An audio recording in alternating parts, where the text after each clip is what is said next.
Imagine pouring your soul into a performance, only to have life itself call for a curtain close, in real time. Fatal accident at the Cirque du Soleil in Las Vegas, a veteran performer plunging to her death. These artists lived for the applause, for the thrill of the moment, and in some haunting cases, they died right there, doing what they loved most. Australian crocodile hunter Steve Irwin has died during a diving expedition near Port Douglas in Australia. Their final moments weren't scripted. They were real, powerful, and unforgettable. Join us as we remember the awe-inspiring, heartbreaking stories of performers and actors who died live on stage.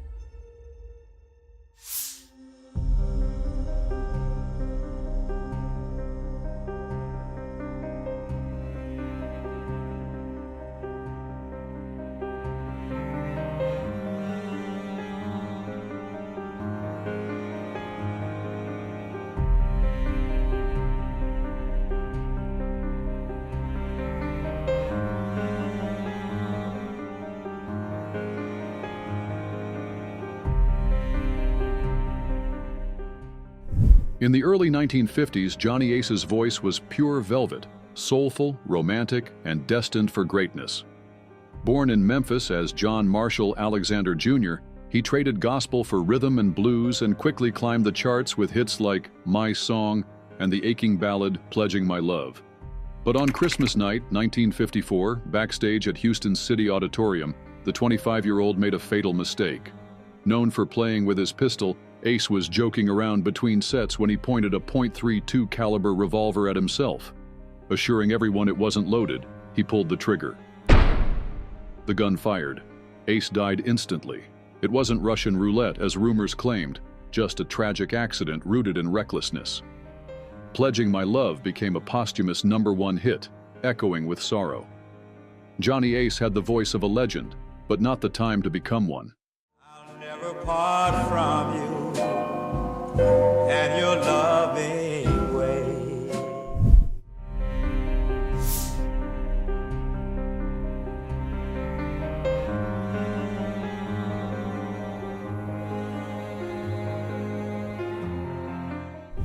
Leslie Les Harvey, born on September 13, 1945 in Glasgow, Scotland, was a talented guitarist celebrated for his soulful and improvisational style. He was the younger brother of Alex Harvey, who introduced him to vocalist Maggie Bell. Together they co-founded the blues rock band Stone the Crows in late 1969, alongside Colin Allen, James Dewar, and John McGuinness. Managed by Peter Grant, also known for managing Led Zeppelin, the band gained acclaim for their dynamic performances and released 3 albums before tragedy struck. On May 3, 1972, during a soundcheck at Swansea's top-ranked suite in Wales, Harvey was electrocuted when he touched an ungrounded microphone while holding his guitar. Contrary to some accounts, there were no puddles or rain involved as the venue was indoors. Bandmates witnessed the horrifying accident and attempted to intervene but were unable to save him.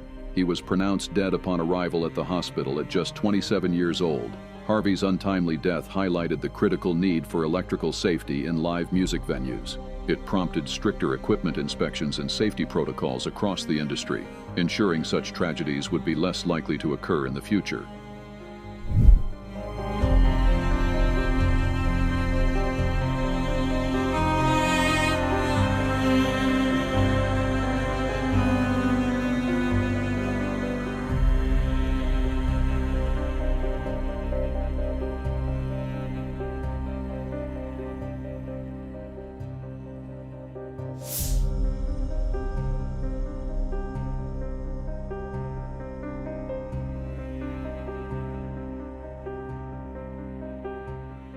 Fatal accident at the Cirque du Soleil in Las Vegas, a veteran performer plunging to her death. A seasoned aerialist and mother of 2, Sarah was a beloved member of Cirque du Soleil's Ka in Las Vegas, where acrobats soared high above audiences in a breathtaking blend of theater and danger. But on June 29, 2013, during a climactic battle scene, something went horribly wrong. As Sarah ascended, her safety line reportedly detached from its harness system.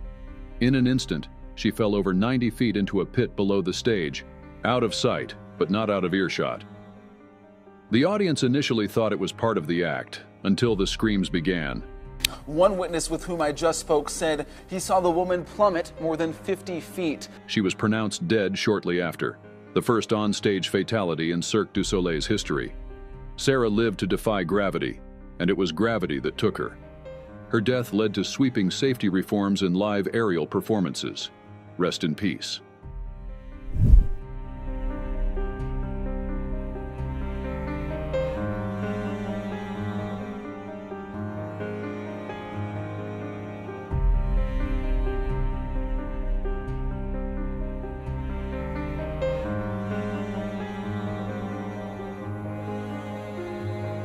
One of the wrestlers, Owen Hart, was going to enter the ring coming down from the rafters. Something went wrong, though, and he fell some 50 feet to his death. What happens when a moment meant to thrill becomes a tragedy broadcast live? Owen Hart was more than wrestling royalty. He was a beloved performer known for technical brilliance, heart, and humility. Born in Calgary in 1965, he climbed the ranks of the WWF, winning titles and fans with his blend of skill and charisma. But on May 23, 1999, at Kansas City's Kemper Arena, a stunt as his alter ego, the Blue Blazer, went fatally wrong. Suspended high above the ring, Owen was to descend heroically. Instead, a quick release mechanism triggered too soon. He fell 78 feet. Though the cameras cut away, the horror was real. Commentator Jim Ross told viewers the truth. This wasn't scripted. Owen was later pronounced dead. Blunt force trauma. The show controversially continued, but Owen's death changed the industry. His wife, Martha Hart, founded a charity in his name, turning grief into good. Rest in peace, Owen.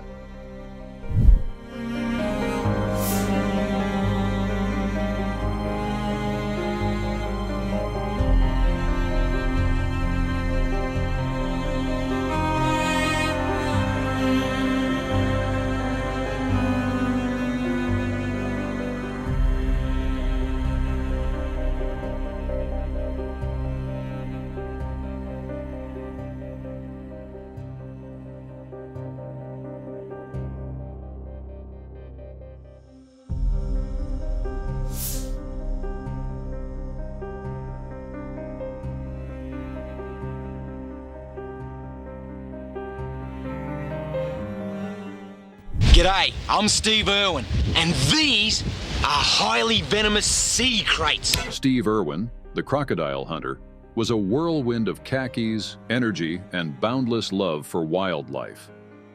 Born in 1962 in Melbourne, Australia, he turned a family zoo into a global stage, captivating millions with his fearless interactions with crocodiles, snakes, and all creatures wild. But on September 4th, 2006, during the filming of Ocean's Deadliest off the Great Barrier Reef, the wild struck back. While snorkeling near a stingray, Irwin swam too close. The animal lashed out, piercing his chest with its barb, directly into his heart. Cameraman Justin Lyons later revealed Steve's haunting last words, "I'm dying." Despite frantic efforts to save him, Irwin was pronounced dead shortly after. The footage was never released. Steve Irwin died doing what he loved, educating, exploring, and protecting wildlife. His legacy lives on through conservation efforts, his family's continued work, and a world that still remembers his wild heart.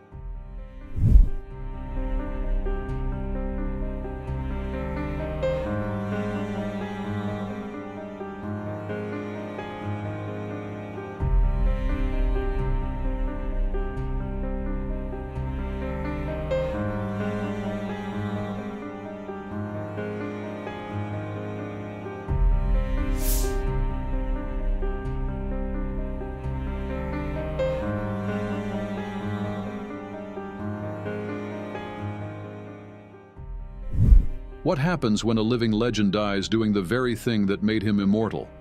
Mitsuharu Misawa was more than a wrestling icon. He was the beating heart of Japanese pro wrestling. Born in 1962, he first gained fame as Tiger Mask 2, but it was after unmasking that he truly changed the game. As a pillar of All Japan Pro Wrestling's golden era, Misawa helped pioneer the intense, story-driven King's Road style, earning global acclaim for his brutal, emotional matches. After a fallout with AJPW leadership in 2000, he founded Pro Wrestling Noah, continuing to push the sport forward, but decades of punishing physicality left his body worn down. On June 13, 2009, during a tag team match in Hiroshima, Misawa took a suplex from Akitoshi Saito and never moved again. He was pronounced dead that night, the result of cervical spinal damage. Misawa lived for wrestling, gave his body to it, and ultimately gave his life. Rest easy.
What if your final act brought the house down because no one knew it was real? Tommy Cooper was the towering fez-wearing king of British comedy, a master of magic gone hilariously wrong. With his bumbling tricks and perfect timing, he left audiences in stitches for nearly 40 years. But on April 15, 1984, laughter turned to shock. While performing Live on Live from Her Majesty's, Cooper suddenly collapsed mid-act. The audience roared, thinking it was part of the show. Behind the curtain, panic erupted. Cameras cut to a commercial break, but it was already too late. Cooper had suffered a fatal heart attack, dying at 63, right there on stage. The line between performance and reality had blurred in the most tragic way. Today, Cooper's legacy lives on in statues, reruns, and the hearts of those he made laugh. A posthumous BAFTA fellowship honors his unmatched impact. He exited with a joke and became immortal in British comedy.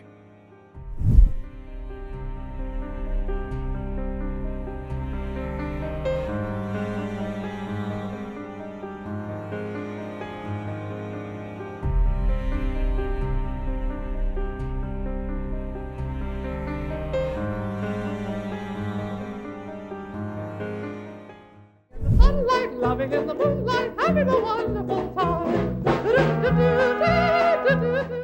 What if your final note was the one that defined your legacy?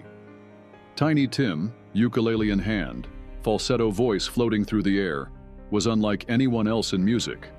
Born Herbert Carey in 1932, he rose to fame in the late 60s with a voice from another era. His cover of Tiptoe Through the Tulips made him a household name, his eccentricity endearing him to millions. But on November 30th, 1996, during a benefit concert in Minneapolis, that whimsical tune would become his swan song. As he sang his signature hit, Tiny Tim suddenly faltered. He whispered to his wife that he wasn't feeling well, then collapsed while trying to return to their table. He was pronounced dead later that night, cardiac arrest, compounded by ongoing health problems. Even in declining health, he chose the stage. He lived for the spotlight and died in it. Tiny Tim didn't just perform music, he embodied it. A true original, tiptoeing through time.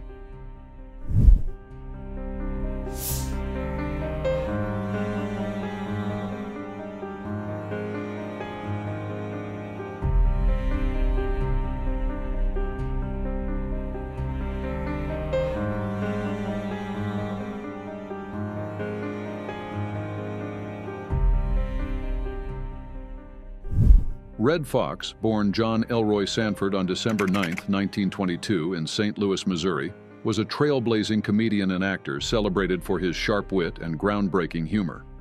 He rose to fame in the 1970s as Fred Sanford in the hit sitcom Sanford and Son. The show broke racial stereotypes and showcased Fox's comedic brilliance, including his iconic mock heart attacks where he would clutch his chest and exclaim, "You hear that, Elizabeth? I'm coming to join you, honey." On October 11, 1991, Fox suffered a fatal heart attack while rehearsing for the CBS sitcom The Royal Family at Paramount Studios. Initially mistaken by cast and crew as a reprise of his comedic gag, it soon became clear this was a real emergency. Despite immediate medical efforts, Fox was pronounced dead at Queen of Angels Hollywood Presbyterian Medical Center at the age of 68. His wife, Ka Ho Cho, was by his side. Fox's later years were marked by financial struggles due to lavish spending and IRS debts exceeding $3 million. Yet his legacy endures as a pioneer who broke racial barriers in comedy and television. His influence paved the way for generations of performers, cementing his place as an icon in entertainment history.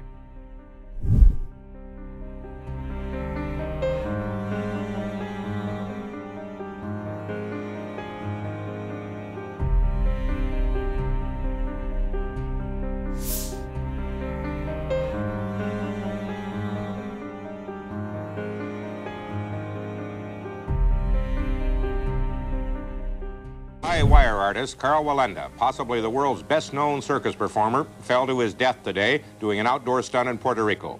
Would you dare to step onto a wire hundreds of feet above the ground with no safety net?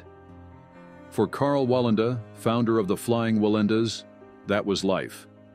Known for his death-defying stunts, Carl lived for the wire, and tragically, he died on it.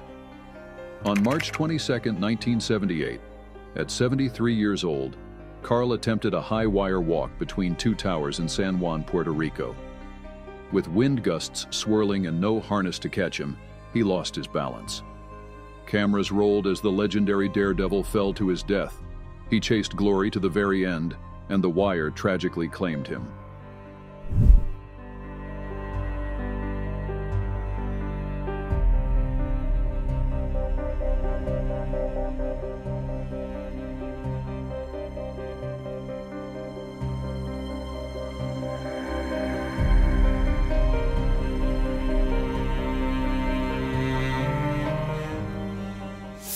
Each of these artists gave us their everything, right up until their last breath. There's a haunting beauty in the way they left this world, surrounded by lights, music, and an audience that adored them.